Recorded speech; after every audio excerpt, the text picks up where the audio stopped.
fearless fam. Welcome to another episode where we shed light on topics most like to keep in the dark. This is your host Chubi, and today's elephant is a level 5.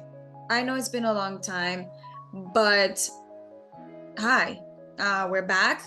We have been doing some little episodes here and there, but this lighting is amazing. Natural lighting is best. I love it. I have missed you all. How's everybody doing? But just let me know what's been going on. I know it has been a while since we have done a full episode. I mean, have you been hearing the little morning thoughts that I have been sharing on Spotify? Let me know what you think. Let me know if I should continue making them. I'm a chatterbox in the mornings, early thoughts. So usually I just have thoughts of things that I haven't expressed. So I was like, let me bring it to Spotify. So yes, let me know what you all think about it, and I will continue them. I have some saved, so if I hear feedback or whatever, I will obviously, post them all and let everybody hear them. Also, I know the world is in literal chaos right now. It is heartbreaking, and if y'all know me, y'all know we need to save the children, no matter where they come from. Ceasefire. But with that being said, today's episode, we will be talking about parasocial. This topic came to mind because I was having a lunch with one of my dearest friends, and she brought up this topic that I have experienced, yet I didn't know the name of it. And I think we all have experiences, unfortunately, but let's go to the definition. What is parasocial? What is it? It's involving or relating to a connection between a person and someone they don't know personally. To make it simple, parasocial relationships are one-sided relationships where one person extends an emotion or energy, interest, and time, and the other party, the persona, is completely unaware of the other's existence. Parasocial relationships are more common with celebrities, organizations such as sports teams, or television stars. So, tell me, have you gone through this? Like pining over someone on social media and you're not even being malicious with it. It's just that you don't notice. But when you do, you stop, right? Some people don't. Then they become a little weird. We would like to use the word obsessive. They think they know the person, but they just keep messaging them several times, even after they haven't messaged you back. That should be a sign, right, to stop. Most people don't do that. But yes, parasocial can become scary at times. They can even go as far as stalking in person, social media. People create a whole life with this other person they don't even know. At their worst, parasocial relationships can encourage isolation, create conflict, and exacerbate mental illness. But if you're self-aware enough to recognize that a relationship is parasocial, you probably don't need to worry that your attachment is unhealthy, according to the Cleveland Clinic. But let's start as to why some people tend to form parasocial relationships. So according to kqed.org, one theory is called parasocial attachment theory, which suggests that forming parasocial relationship has a lot to do with your attachment styles. Attachment style describes how you relate to people and is thought to be influenced by how you bonded with your caregivers when you were young. People with avoidant attachment styles tend to not form these types of relationships, whereas people with more anxious and secure attachment styles tend to have their wider variety of parasocial relationships. But what are some of the downsides of parasocial relationships? Parasocial relationships can be problematic if they interfere with or take the place of real life relationships. For example, research has found that they can contribute to anxiety, loneliness, social isolation, especially if they involve social media. And there's research that suggests that intense parasocial relationships can be linked to addiction to social media platforms. And if someone feels a parasocial connection to someone who displays problematic or negative behavior or traits, then that person might also pick up some of those things as well. A perfect example of a collective grief of parasocial will be Princess Diana, Selena, David Bowie, Prince, Michael Jackson. The list goes on. Another example, according to the Cleveland Clinic Health Essentials, is the least common and most dangerous form of parasocial relationship is the borderline pathological type.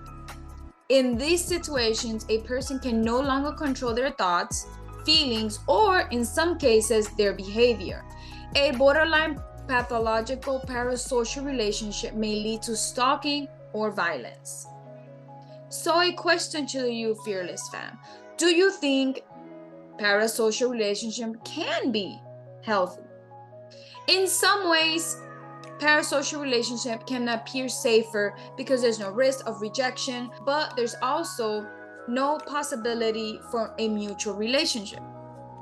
Using a public figure as a way to find intimacy does not allow people to enjoy the healing benefits of true relationships, says Angela Amias, a licensed social worker and a clinical director of the Institute of Trauma-Informed Relationships in Iowa City, Iowa. But let's talk about ways to avoid parasocial relationships by Mark Travers in Forbes.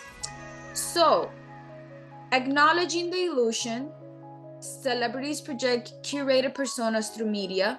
What you see is selective portrayal, not their authentic selves. Engage in media consumption with a critical lens. Instead of passively absorbing every detail, actively question the motives behind the content, discern the context in which information is presented. Be mindful of sensationalism and clickbait, which are designed to provoke emotional responses. Establish clear boundaries of your social media consumption. Allocate specific time for celebrity content. Avoid excessive monitoring to preserve energy for real-life relationships. Explore new interests. Often parasocial relationships flourish due to a sense of familiarity and comfort. Break the cycle by venturing into uncharted territories. Explore new books, movies, music, or art forms that capture your attention to broaden your horizons and redirect your focus from a single source of attachment. Taper media consumption. Introspect. Take time to access the depth of your emotional attachment to the celebrity or fictional character. Are you dedicating more time to their content than your real life interactions? Are you finding challenging to disconnect from their virtual presence? Understanding the context of your involvement will empower you to make informed decisions. Trim interaction frequency. If you're closely following daily content, scale back gradually to a few times per week. An incremental approach can ease the transition while lessening the emotional impact of sudden detachment. Set digital boundaries. Unfollow or mute social media accounts, unsubscribe from notifications, or employ website blockers. This proactive approach will ensure that you regain control of your online consumption habits. Get set to change. Work on your attachment style. Uncover patterns, reflect on your emotional responses and behaviors in various relationships. Make note of the moments when avoidance or anxiety-driven patterns arise. Secure individuals tend to form balanced and healthy connections, while anxious individuals seek reassurance and validation, and avoidant individuals may distance themselves to cope with intimacy. This awareness provides the foundation for initiating change.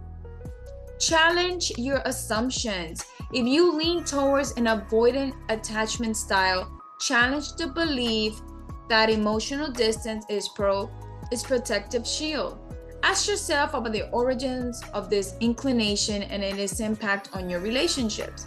For those with anxious attachment tendencies, challenge the notion that constant reassurance is necessary for emotional security. Dissect the roots of this pattern and seek healthier ways to address your emotional needs. Mindful engagement, whether it's initiating vulnerability or soothing anxiety, practice mindful engagement. Gradually dismantle emotional barriers or employ techniques to navigate emotional turbulence if you tend to avoid emotional intimacy. Intentionally open up and muster courage to be vulnerable. If anxiety drives your attachment style, practice self-soothing techniques to manage your fears and stressors. This was a lot of information, Fearless Fam, but I believe it is important, especially when you can see the patterns of someone else. Also creating a parasocial relationship can also help someone, can prevent from anything happening. But as we said before, mental stability also contributes to these patterns, healthy or unhealthy. I brought this episode because parasocial relationships can lead to stalking. I will be providing some statistics on this because stalking and parasocial just goes hand in hand.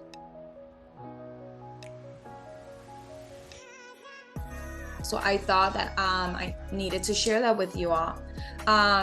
Please pause this episode to gather all the information, to absorb it. I know it was a lot, but I appreciate you all for always watching, for tuning in after so long. Thank you so much, Fearless Fam.